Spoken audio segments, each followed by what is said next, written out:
Hello everyone, welcome to Nisha knowledge. अपनी NCERT series को आगे बढ़ाते हुए हमने क्लास 8 कंप्लीट कर लिए और आज हम चैप्टर 2 का पार्ट 2 डिस्कस करेंगे।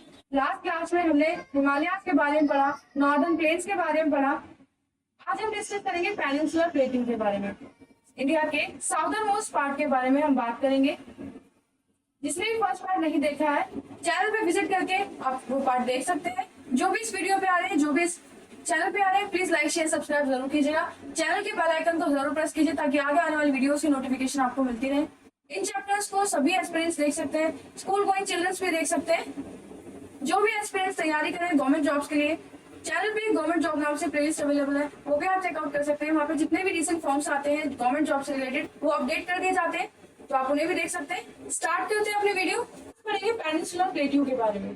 पेनिनसुलर प्लेट्यू एक टेबल लैंड है, कंपोज है, बना हुआ है ओल्ड क्रिस्टलाइन से, इग्नियस और मेटामॉर्फिक रॉक से। It was formed due to the breaking and drifting of the Gondwana land and thus making it a part of the oldest landmark. तो यहाँ पे बताया कि ये ओल्ड लैंडमार्क कैसे बना। हमने ड्रिफ्टिंग थ्योरी पढ़ी थी अपने प्रीवियस क्लास में कि किस तरह से जो इंडो ऑस्ट्रेलियन प्लेट थी वो किस तरह से ऊपर गई। उस वक्त बहुत सारे वॉल्केनिक इरप्शंस हुए, लावा बाहर आया जो अर्थ क्रस्ट के अंदर कैप्चर था, फिर वो लावा ठंडा हुआ जिसकी वजह से इंडिया का पेनिनसुलर प्लेट्यू बना। और ये बहुत मिलियन ईयर पहले की बात है। This plateau consist of two broad division, दो पार्ट में इसको डिवाइड किया हुआ है। एक है central highland Deccan plateau. The part of peninsular plateau lying to the north of Narmada river covering the major area of the Malwa plateau. Peninsular plateau Narmada के north side में पड़ता है। ये देखिए, जैसे ये इंडिया है, ये है नर्मदा रिवर और यहाँ इस तरह से हमारा राजस्थान हो जाता है। नर्मदा रिवर के जो नॉर्थ वाला पेनिनसुलर प्लेट्यू है उसका ज्यादातर पार्ट हमारा मालवा प्लेट्यू कहलाया जाता है, जिसे हम सेंट्रल हाईलैंड भी बोलते हैं। ये वाला पोर्शन जो है वो सेंट्रल हाईलैंड कहलाया जाता है। और जो विंध्यन रेंज है is bound by Satpura range of the south and the Aravallis of the on the north west. तो ये हम इस मैप से देखते हैं जो आपकी बुक में पहले भी मेंशन है।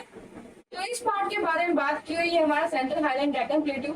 ये है नर्मदा, जिसका जो नॉर्थ वाला पार्ट है वो ज्यादातर मालवा प्लेट्यू कहलाया जाता है। ये अरावली है इसके वेस्ट में, साउथ में है विंध्यन रेंज। विंध्यन रेंज से निकलती है नर्मदा रिवर। नर्मदा रिवर के नीचे आते हैं सतपुरा रेंज, फिर उसके बाद आ जाती है तापी रिवर। तो यहाँ से आप देख सकते हैं ये छोटा नागपुर के प्लेट्यू और फिर ये पूरा डेक्कन प्लेट्यू आ जाता है, नीचे वाला पूरा पोर्शन। ठीक है, फर्दर एक्सटेंशन जो हुआ है वो कवर है सैंडी रॉकी डेजर्ट से राजस्थान में। Flowing of rivers draining this region, जो यहाँ से नदियां बहती है वो इस रीजन को ड्रेन करती है। कौन कौन सी रिवर है? चंबल, सिंध, बेतवा, केन रिवर। तो इस एरिया में स्लोप होने के कारण साउथ वेस्ट से नॉर्थ ईस्ट की तरफ बहती है, जिससे हमें इंडिकेशन मिलती है कि यहाँ पे जरूर कोई स्लोप है। ये सेंट्रल हाईलैंड वाइडर है वेस्ट में और नैरो है ईस्ट में। इनको लोकल लैंग्वेज में बुंदेलखंड और भागेलखंड के प्लेट्यू भी बोला जाता है। छोटा नागपुर प्लेट्यू भी हमने मैप में देखा, वो इन पेनिनसुलर प्लेट्यू का ईस्टवर्ड एक्सटेंशन है जो कि ड्रेन होता है दामोदर रिवर से। डेक्कन प्लेट्यू एक ट्रायंगल लैंडमार्क है जो कि नर्मदा रिवर के साउथ में है, नर्मदा रिवर के नीचे की साइड है। मतलब ये हमारी नर्मदा रिवर है, तो ये पूरा पोर्शन क्या है? ये डेक्कन प्लेट्यू है। Satpura range flanks is broad base into north. तो सतपुरा रेंज हमने मैप में देखा। While Mahadev and Kaimur hills and the Maikal range from the eastern extension. तो ये रेंज देख लेते हैं, महादेव, कैमूर और ये रही यहाँ पर महादेव हिल्स, ये रही Mahi river, Narmada river, Tapi river. इधर साइड होंगी मैकाल और कैमूर रेंज। ठीक है, तो मैप में आपकी सारी चीजें नोट करके चलिएगा। आगे देखते हैं आगे क्या लिखा हुआ और कौन कौन से लैंडमार्क के बारे में बातें हुई है। इन सारी हिल्स को आपको फिजिकल मैप पे लोकेट करना है। जो डेक्कन प्लेट्यू है वो वेस्ट से हाई है और ईस्ट की तरफ उसका स्लोप जा रहा है, जिसकी वजह से जो सारी नदियां हैं वो नॉर्थ ईस्ट की तरफ बहती है।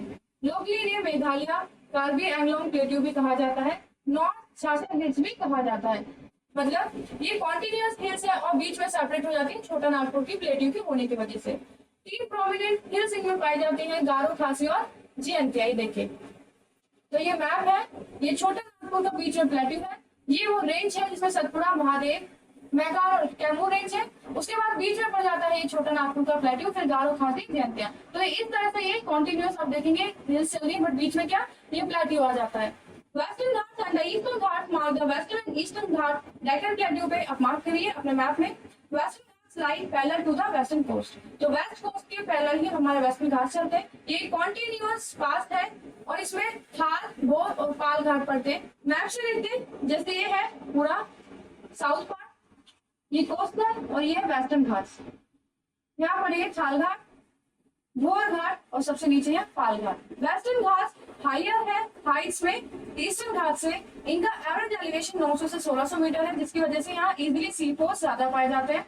Eastern Ghat stretch from the Mahanadi valley to the Nilgiris in the south, तो महानदी वैली से साउथ तक, साउथ में नीलगिस तक ये फैले हुए हैं। ईस्टर्न घाट जो है वो हमारे डिसकॉन्टिन्यूस है, जैसे हमने देखा वेस्टर्न घाट कॉन्टिन्यू चल रहे हैं, तो ये बीच में डिसकॉन्टिन्यू हो जाते हैं ईस्टर्न घाट्स। इनरैपिड डिसकॉन्टिन्यूटी की वजह से जो रिवर्स है वो ड्रेन होती है बे ऑफ बंगाल में, और यहाँ पे स्लोप भी है ना, जो हमने थोड़ी देर पहले देखा कि वो पेनिनसुलर प्लेट्यू का स्लोप भी इधर की साइड है, जिसकी वजह से रिवर सारी इधर की तरफ बे ऑफ बंगाल में आके गिरती है। Western Ghat was orographic ring by facing the rain bearing most winds to rise along the western slopes of the घाट। तो इसमें होता है कि जो वेस्टर्न घाट है वहाँ पे सबसे ज्यादा रेनफॉल होती है। क्यों? कि ये हमारा नॉर्थ पार्ट है, यहाँ से हवाएं आती है और इन वेस्टर्न घाट की जो हिल्स है इन पर टकराती है और सबसे ज्यादा बारिश आपको यही मिलेगी। बहुत सारे फॉरेस्ट यहाँ पे पाए जाते हैं, बहुत सारी स्पीसीज उनमें मिलती है, ये हॉटस्पॉट हो जाते हैं बहुत सारी स्पीसीज के। हाईएस्ट पीक है इसकी अनामुदी जो 2695 मीटर हाइट है, जिसकी डोडा बेटा जिसकी 2637 हाइट है, जिसकी हाइट 2637 मीटर है। महेंद्रगिरी जिसकी 1501 मीटर हाइट है। ईस्टर्न घाट की, तो ये सारी पीक्स ईस्टर्न घाट की हाईएस्ट पीक्स है। शेवरो हिल्स, जावदी हिल्स, ये सारी साउथ ईस्ट में पाई जाती है। ईस्टर्न घाट को लोकेट करके आप ये हिल्स जरूर लोकेट कीजिएगा। हिल स्टेशन जो है यहाँ पे उदागमंडलम, जो कि कोडाई कैमल के नाम से भी जाना जाता है, ऊटी जिसे कहते हैं। पेनिनसुलर प्लेट्यू में ब्लैक सॉइल पाई जाती है, क्योंकि हमने देखा कि यहाँ पे इग्नियस रॉक मिलते हैं। इग्नियस रॉक ब्लैक कलर के जो मैग्मा से बने, फर्दर उन पे फिर से प्रेशर पड़ेगा टेम्परेचर का, फिर ये टाइम के साथ ब्लैक सॉइल में कन्वर्ट हो गई। तो एक इसकी वजह से this is volcanic origin, hence the rocks are igneous. Actually these rocks are divided over time, तो बहुत टाइम तक इन रॉक्स के ऊपर बहुत सारा टेम्परेचर का, क्लाइमेट का प्रभाव पड़ा, जिससे ब्लैक सॉइल बनी। अरावली हिल्स हमने देखी है, बहुत ज्यादा इरोडेड हिल्स है, इसको बूढ़े पर्वत भी कहते हैं, और धीरे धीरे इनका समय के साथ ये खत्म होते जा रहे हैं। इनका जो एरिया है वो गुजरात से दिल्ली तक है, साउथ वेस्ट से नॉर्थ ईस्ट डायरेक्शन में ही हमें मिलेगी। जैसे ये हमारा राजस्थान वाला एरिया, तो अरावली हिल्स यहाँ पर है। जब यहाँ से हवाएं चलती हैं, जब यहाँ से हवाएं पानी लेकर अपने साथ आती है, तो हम देखते हैं कि यहाँ पे अगर ये अरावली हिल्स इस कंडीशन में होती, अगर ये इस डायरेक्शन में होती, तो ये हवाएं इससे टकराती, तो यहाँ पे बारिश हो जाती, जिसकी वजह से यहाँ पे जो डेजर्ट बना है इसकी फॉर्मेशन ना हो पाती। लेकिन हमने देखा ये जो अरावली हिल्स है, इनकी डायरेक्शन ऐसी है, हवाएं आएंगी कि बिल्कुल ऐसे पैरेलल होके ऐसे निकल जाएंगी। इन हवाओं के अरावली की नॉर्थ ईस्ट की शिफ्ट होने की वजह से वो सारी रेन पंजाब, हरियाणा इस एरिया में हो जाएंगी। इंडियन डेजर्ट का देख लेते हैं। इंडियन डेजर्ट पड़ते हैं हमारे वेस्टर्न मार्जिन पे, अरावली हिल्स के वेस्ट पे। सैंडी प्लेन है, सैंडी उनसे कवर्ड है, बहुत कम रेनफॉल होती है, 150 mm से भी कम पूरी साल में। एरिड क्लाइमेट होता है, लो वेजिटेशन कवर होती है। यहाँ पे स्ट्रीम्स दिखाई देती है, मतलब कि बारिश होने वाली है, लेकिन वो डिसअपियर हो जाती है सैंड में, क्योंकि उन स्ट्रीम से इतना ज्यादा पानी नहीं बरस पाता कि वहाँ पे पता चले कि बारिश हुई है। जितनी बारिश होती है वो सैंड में अब्सॉर्ब हो जाती है। लूनी यहाँ की एक ओनली रिवर है जो इस एरिया को ड्रेन करती है। इंडियन पाकिस्तान में ये रीजन पड़ता है। जब भी आप लोग जैसलमेर जाएंगे तो आप ये सब चीजें देख सकते हैं। बाराचंद देख सकते हैं, ये एक बिट इरोजनल फीचर होता है जो हमें सिर्फ डेजर्ट पर दिखाई देता है, जिसमें इस तरह से सैंड की हमें छोटी छोटी हिल्स दिखाई देती है। कोस्टल प्लेन्स देखते हैं। Peninsular plateaus flanked by stretch by coastal plains क्या होते हैं? जो कोस्ट के साइड में जो प्लेन्स बने हैं, मतलब जो सी के साइड में जो कोस्ट है, जैसे है इधर बे ऑफ बंगाल और ये अरेबियन सी है, तो इसके साइड में जो प्लेन्स बने हुए इनकी बात हम इसमें पढ़ेंगे। Western coast sandwich between the Western Ghat and Arabian Sea. तो जो वेस्टर्न कोस्ट है वो सैंडविच की तरह दिखाई देते हैं, क्योंकि एक तरफ तो सी आ जाता है और एक तरफ क्या हो जाते हैं, वेस्टर्न घाट आ जाता है और बीच में ही कोस्ट पड़ता है। जो नॉर्दर्न पार्ट है इन कोस्ट का उसे कोंकण बोलते हैं, मुंबई गोवा जहाँ पर है। जो सेंट्रल स्ट्रेच है उसे कन्नड़ प्लेन बोलते हैं, और जो साउदर्न मोस्ट पार्ट है उसे मालाबार कोस्ट बोलते हैं। पहले कोंकण कोस्ट, फिर कन्नड़ प्लेन, फिर Malabar coast. The plains along the Bay of Bengal are wide and level. Western coast के मुकाबले जो हमारे ईस्टर्न कोस्ट होते हैं वो हमारे थोड़े से प्लेन पाए जाते हैं। यहाँ का जो सरफेस है वो इतना एलिवेटेड नहीं होता, जिसकी वजह से यहाँ सी पोर्ट भी इतने ज्यादा नहीं दिखाई देते। लेकिन जो वेस्टर्न कोस्ट है वो बहुत ज्यादा ऊंचा इलाका है जिसकी वजह से सी कोस्ट नहीं बनाने पड़ते, वहाँ नेचुरल कोस्ट अवेलेबल है। ईस्टर्न कोस्ट को नॉर्थ में बोलते हैं नॉर्दर्न सरकार और इसको साउथ में बोलते हैं कोरोमंडल कोस्ट। यहाँ से बहुत बड़ी बड़ी नदियां फ्लो होती है जैसे कि महानदी, गोदावरी, कृष्णा और कावेरी। ऊपर हमने मैप में रिवर्स देख लिए, तो एक बार आप लेक चिल्का सबसे मोस्ट इम्पोर्टेंट यहाँ की लेक है जो ईस्टर्न कोस्ट में पड़ती है। ये लार्जेस्ट सॉल्ट वाटर लेक है इंडिया की जो कि उड़ीसा में है और महानदी डेल्टा पे बनती है। You have already seen India has a vast mainland. हमने देखा अभी तक कि इंडिया में कितने वास्ट मेनलैंड है जिसमें बहुत सारे अलग अलग टोपोग्राफी, बहुत अलग अलग फीचर्स हमें दिखाई देते हैं। एक फीचर पढ़ते हैं हम आइलैंड्स का, जैसे कि Lakshadweep island group of island है जो मालाबार कोस्ट में पड़ता है केरला के। ये ग्रुप ऑफ आइलैंड है, इसमें छोटे छोटे बहुत सारे कोरल आइलैंड है। कोरल से बना है। कोरल्स क्या होते हैं आप मुझे कमेंट करके बताएंगे, और अगर आप नहीं बता पा रहे तो आप मुझे कमेंट करके जरूर बताइए। एक वीडियो बनाएंगे उसमें फिर कोरल्स के बारे में अच्छे से पढ़ेंगे। They were known as Lakshadweep, Minicoy और एमिनेटिव। तो पहले इसे इन नामों से जाना जाता था, बाद में फिर 1973 में इसको रीनेम किया गया लक्षद्वीप से। एक small cover area 32 square kilometre में ये फैला हुआ है। कारावती आइलैंड इसका एडमिनिस्ट्रेटिव हेडक्वार्टर है। यहाँ बहुत सारे फ्लोरा होना पाए जाते हैं। और पिति आइलैंड है जो कि बर्ड सेंचुरी है, इनहैबिटेटेड बर्ड सेंचुरी है। जो कोरल्स के बारे में आपकी बुक में यहाँ पे मेंशन है, कोरल कम जीने वाले माइक्रोस्कोपिक ऑर्गेनिज्म होते हैं जो कॉलोनीज में रहते हैं। They flourish in shallow mud free and warm waters में रहते हैं। ये कैल्शियम कार्बोनेट सिक्रीट करते हैं जिससे इनके जो स्केलेटन्स हैं या फिर ये जो कैल्शियम कार्बोनेट सिक्रीट कर रहे हैं उससे कोरल्स डिपोजिट हो जाते हैं। एक कोरल रीफ बन जाती है। 3 काइंड की रीफ बनती है, barrier reef, fringing reef, atolls. तो ये अगर डिटेल में जानना है तो आप मुझे कमेंट कीजिएगा, एक वीडियो में बनाएंगे ताकि अच्छे से ये कौन से शेप में कहाँ कहाँ पाए जाते हैं सारी चीजें हम उस वीडियो में पढ़ेंगे। ग्रेट बैरियर रीफ इसका एग्जाम्पल है जो ऑस्ट्रेलिया में बहुत अच्छा एग्जाम्पल है। बहुत अच्छे वहाँ पे ये सारी चीजें वहाँ देखने के लिए मिलती है। एटॉल सर्कुलर पैटर्न में होता है और शू शेप के, मतलब इस शेप में आपको ये दिखाई देंगे, इसी शेप में होता है। नेक्स्ट देखते हैं। Now you see the elongated chain of islands located in the Bay of Bengal। Bay of Bengal वाला जो रीजन है आप देख सकते हैं कि किस तरह से जो आइलैंड्स की है वो elongated चेन दिखाई देती है। These are Andaman and Nicobar island. बहुत बड़े होते हैं साइज में, बहुत सारे हैं और स्कैटर हो रखे हैं, मतलब फैलाव में है, बहुत सारे एरिया में कवर कर रखा है। इस ग्रुप ऑफ आइलैंड को 2 ब्रॉड कैटेगरी में बांटा गया है, अंडमान नॉर्थ में और जो नीचे वाले आइलैंड है उनको निकोबार में, जहाँ पे इंडिया का साउदर्न मोस्ट इंदिरा पॉइंट पड़ता है। इन आइलैंड्स में इंडिया की बहुत स्ट्रेटेजिक इंपॉर्टेंस हो जाती है। यहाँ से वो इंडियन ओशियन पे देख रेख कर सकते हैं, नजर रख सकते हैं। यहाँ बहुत ग्रेट डाइवर्सिटी मिलती है फ्लोरा फोना की। इक्वेटर के बहुत क्लोज हो जाता है ये पॉइंट, तो यहाँ पे इक्वेटोरियल क्लाइमेट भी एक्सपीरियंस किया जाता है। यहाँ पे जो फॉरेस्ट है वो थिक फॉरेस्ट है क्योंकि इक्वेटर पे सबसे ज्यादा गर्मी आती है। इक्वेटर पे वहाँ पे ज्यादा बर्फ पड़ेगी, उसी अमाउंट में वहाँ पे फिर बारिश भी होगी। इंडिया में सिर्फ एक ही एक्टिव वोल्केनो है जो कि अंडमान निकोबार में बैरन आइलैंड में। इसमें सारे वेरियस लैंडमार्क्स हमने देखे जो कि इंडिया को बहुत रिचर बनाते हैं नेचुरल रिसोर्सेज में।